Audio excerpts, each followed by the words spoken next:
Ezra గ్రంథము 10వ అధ్యాయము. ఎజ్రా ఏడ్చుచు దేవుని మందిరము ఎదుట సాష్టాంగపడుచు పాపమును ఒప్పుకొని ప్రార్థన చేశాను. ఇశ్రాయేలీయులలో పురుషులు స్త్రీలు చిన్నవారు మిక్కిలి గొప్ప సమూహముగా అతని యొద్దకు కూడివచ్చి బహుగా ఏడ్వగా, ఏలాము కుమారులలో నొకడగు యెహీయేలు కుమారుడైన షెకన్యా ఎజ్రాతో ఇట్లనెను: మేము దేశమందుండు అన్యజనములలోని స్త్రీలను పెండ్లి చేసుకొని మా దేవుని దృష్టికి పాపము చేసితిమి. అయితే ఈ విషయములో ఇశ్రాయేలీయులు తమ నడవడి దిద్దుకొందురను నిరీక్షణ కద్దు. కాబట్టి ఈ పని ధర్మశాస్త్రానుసారముగా జరుగునట్లు ఏలినవాడవైన నీ యోచనను బట్టియు దైవాజ్ఞకు భయపడు వారి యోచనను బట్టియు ఈ భార్యలను వారికి పుట్టిన వారిని వెలివేయించెదమని మన దేవునితో నిబంధన చేసుకొనిదము. లెమ్ము, ఈ పని నీ ఆధీనములో ఉన్నది, మేమును నీతో కూడా నుందుము. నీవు ధైర్యము తెచ్చుకొని దీన్ని జరిగించుమనగా ఎజ్రా లేచి ప్రధాన యాజకులను లేవీయులను ఇశ్రాయేలీయులందరూ ఆ మాట ప్రకారము చేయునట్లుగా వారి చేత ప్రమాణము చేయించెను. వారు ప్రమాణము చేసుకొనగా ఎజ్రా దేవుని మందిరము ఎదుట నుండి లేచి ఎల్యాషీబు కుమారుడైన యోహానాను యొక్క గదిలో ప్రవేశించెను. అతడు అచ్చటికి వచ్చి చెరపట్టబడిన వారి అపరాధమును బట్టి దుఃఖించుచు భోజనమైనను పానమైనను చేయకుండెను. చెర నుండి విడుదల నొందిన వారందరూ యెరూషలేమునకు కూడి రావలెనని యూదా దేశమంతటి యందును యెరూషలేము పట్టణమందును ప్రకటన చేయబడెను. మరియు 3 దినములలోగా ప్రధానులను పెద్దలను చేసిన యోచన చొప్పున ఎవడైనను రాకపోయిన ఎడల వాని ఆస్తి దేవునికి ప్రతిష్ఠితమగుననియు వాడు విడుదల నొంది వారి సమాజములో నుండి వెలివేయబడుననియు నిర్ణయించిరి. యూదా వంశస్థులందరూ బెన్యామీనీయులందరూ ఆ 3 దినములలోగా యెరూషలేమునకు కూడి వచ్చిరి. అది 9వ నెల. ఆ నెల 20వ దినమున జనులందరూ దేవుని మందిరపు వీధిలో కూర్చుని గొప్ప వర్షాల చేత తడియుచు ఆ సంగతిని తలంచుట వలన వణుకుచుండిరి. అప్పుడు యాజకుడైన ఎజ్రా లేచి వారితో ఇట్లనెను: మీరు ఆజ్ఞను మీరి అన్య స్త్రీలను పెండ్లి చేసుకొని ఇశ్రాయేలీయుల అపరాధమును ఎక్కువ చేసితిరి. కాబట్టి ఇప్పుడు మీ పితరుల యొక్క దేవుడైన యెహోవా ఎదుట మీ పాపమును ఒప్పుకొని ఆయన చిత్తానుసారముగా నడుచుకొనుటకు సిద్ధపడి దేశపు జనులను అన్య స్త్రీలను విసర్జించి మిమ్మును మీరు ప్రత్యేకపరచుకొని ఉండుడి.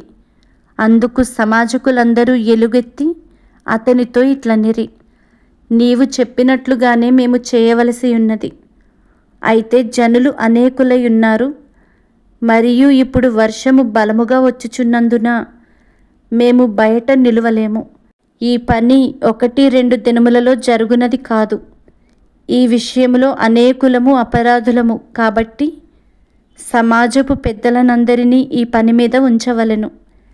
మన పట్టణముల యందు ఎవరెవరు అన్య స్త్రీలను పెండ్లి చేసుకొనిరో వారందరూ నిర్ణయకాలమందు రావలెను.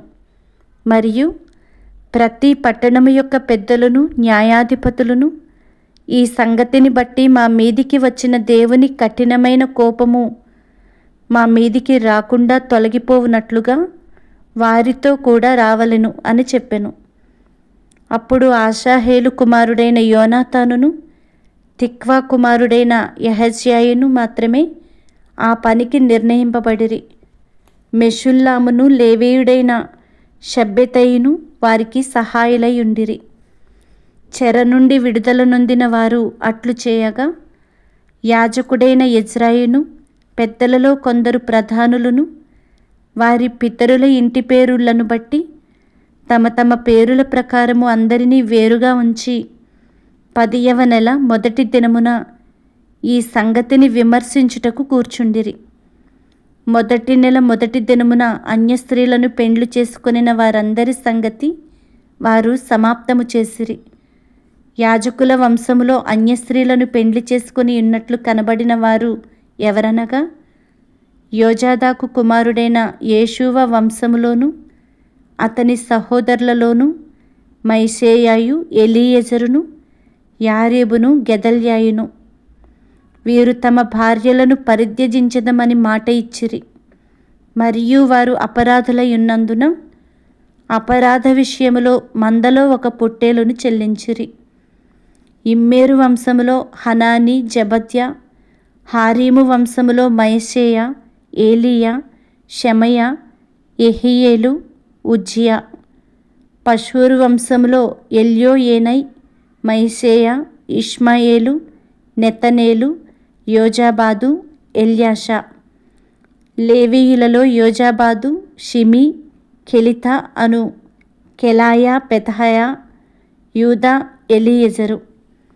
గాయకులలో ఎల్యాషీబు, ద్వారపాలకులలో షల్లూము, తెలెము, ఊరి అనువారు. ఇశ్రాయేలీలలో ఎవరెవరనగా పరోషు వంశములో రమ్య, ఇజ్జియా, మల్కీయా, మియామిను, ఎలీయెజరు, మల్కీయా, బెనాయా. ఏలాము వంశములో మత్తన్య, జకర్యా, యెహీయేలు, అబ్ది, ఏరేమోతు, ఏలీయా. Zattu వంశములో ఎల్యోయేనై, Eliashib, మత్తన్య, ఏరేమోతు, జాబాదు, Aziza. బేబై వంశములో Jehohanan, Hananiah, Zabbai, Athlai. Bani వంశములో Meshullam, మల్లూకు, అదాయా, యాషూబు, షెయాలు. రామోతు, పహత్మోయాబు వంశములో అద్నా, కెలాలు, బెనాయా, మైసేయ, మత్తన్య, బెసలేలు, బిన్నూయి, మనష్షే. హారీము వంశములో ఎలీయెజరు, ఇష్షీయా, మల్కీయా, షెమయ. షిమ్యోను, బెన్యామీను, మల్లూకు, షెమర్య. హాషుము వంశములో మత్తెనై, మత్తత్తా, జాబాదు, ఎలీపెలెటు, ఎరీమై, మనష్షే, షిమి.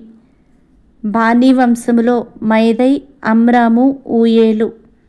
బెనాయా, బేద్యా, కెలూహు. వన్య, మెరేమోతు, ఎల్యాషీబు.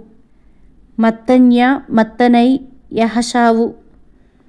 బానీ, బిన్నూయి, షిమి. షెలెమ్య, నాతాను, అదాయా.